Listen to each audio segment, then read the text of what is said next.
Okay အားလုံးမင်္ဂလာပါကျွန်တော်ဒီနေ့တော့ Windows 11မှာပါတဲ့အရန်ကိုအသုံးဝင်တဲ့ New Desktop ဆိုတဲ့ feature လေးကဘယ်လိုလုပ်လဲဘယ်လိုအသုံးဝင်လဲဆိုတဲ့အကြောင်းလေးပြောပြပေးမှာဖြစ်ပါတယ် Okay ပထမဆုံးကျွန်တော်တစ်ခါလေးကြာအလုပ်တွေအရန်များနေအချိန်ကြာရင် PowerPoint တွေရော Excel တွေရော Word တွေရောဒီ browser တွေရောနောက်တော့ file တွေstick နဲ့ကို file တွေပါဖွင့်တဲ့အခါကျအရန်ရှုပ်ထွေးနေဒီလိုအောက်မှာဆိုဘယ်လိုသွားလို့သွားမှာမသိဘူးအရန်များတဲ့အခါကြာရင်လေ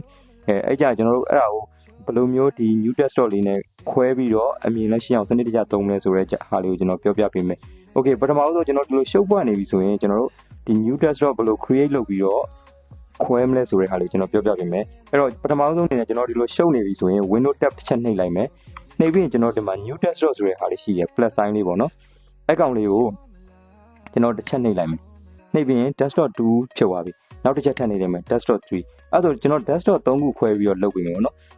မူရင်းကျွန်တော် application နဲ့ဖွင့်ထားတာ desktop 1ပါပေါ့အဲ့တော့ desktop 1ကိုကျွန်တော်နာမည်ပေးလိုက်မယ် office ပေါ့ဒါ office မှာသုံးမဲ့ software တွေအတွက် desktop 1ကိုသုံးမယ် desktop 2ကကြတော့ကျွန်တော်တို့ဘာအတွက်သုံးမလဲဆိုရင်ကျွန်တော်တို့ internet ပေါ့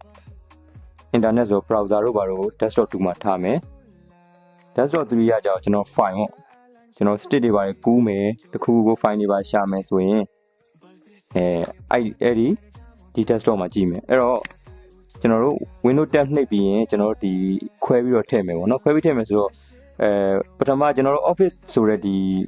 ရှင်းဆွဲ desktop မှာကြတော့ကျွန်တော်တို့ထားခဲ့မယ်ဒီ Excel တို့ Word တို့ PowerPoint တို့အဲ့တော့ internet ဆိုတဲ့ tab မှာကြတော့ကျွန်တော်တို့ခုနပြောတဲ့ internet နဲ့ပတ်သက်တဲ့ဟာထည့်မယ်အဲ့တော့ဒီလိုလေး left click လေးနဲ့ဆွဲချလိုက်ပေါ့နော် mouse လေးကိုဒီလိုဆွဲချပြီးတော့အကောင်လေးဖိထည့်လိုက်မယ်ဒီ browser နဲ့ပတ်သက်တဲ့ဟာကိုဒီလိုleft click ကိုဖိပြီးတော့ mouse လေးကိုဆွဲချပြီးဒီလိုဖိထည့်လိုက်မယ်နောက်ပြီးကျွန်တော်တို့ဒီမှာပေါ့နော်ဒါလည်းဖိထည့်လိုက်မယ်အဲ့ဒါဆိုရင်နောက်ပြီးကျွန်တော် file ဆိုရင် file တွေကိုဒီထဲမှာကြည့်မယ်ကို file folder ထဲမှာပတ်ထည့်မယ် file တွေကိုလည်းဒီလိုဖိချလိုက်မယ် left click နဲ့ဖိပြီးဆွဲလိုက်မယ်ပေါ့နော် mouse ကိုအဲ့ဒါဆိုရင်ကျွန်တော်တို့ဒီ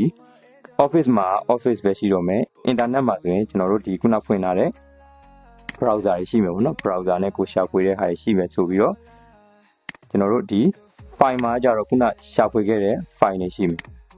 ကျွန်တော်ဒါ data တွေကူးမယ်ပေါ့နော် stick နဲ့ဟိုဘက်ဒီဘက်အဲ့လိုမျိုးပေါ့နော်ဒါ file တွေရှာဖွေတဲ့ဟာမှာ tab မှာရှိမယ်အဲ့တော့အဲ့ကိုပြန်သွားခြင်းနဲ့ဆိုရင်ကျွန်တော်တို့ window tab လေးတစ်ချက်ပြန်နှိပ်လိုက်အဲ့ဒါကိုကပဲ tab ကိုသွားမှာလေပေါ့နော်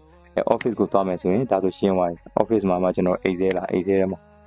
နော်အကယ်၍ကျွန်တော် internet tab ကိုသွားမယ်ဆိုရင် window tab တစ်ချက်နှိပ်လိုက်မယ် internet ကိုတစ်ချက်ဒီဘက်မှာကျွန်တော်ပြန်ရွေးလိုက်မယ်ရွေးပြီးတော့ internet သိတာပေါ့နော်ဒါဆိုရင်အမြင်လဲရှင်းပြီးတော့တေချာစနစ်တကျလေးသုံးလို့ရတာဖြစ်ပါတယ်အရန်ကိုအသုံးဝင်တဲ့ဒီ new desktop feature လေးပေါ့နော်ကျွန်တော် rename ပြောင်းမယ်ဆိုရင်ဒီကောင်လေးကို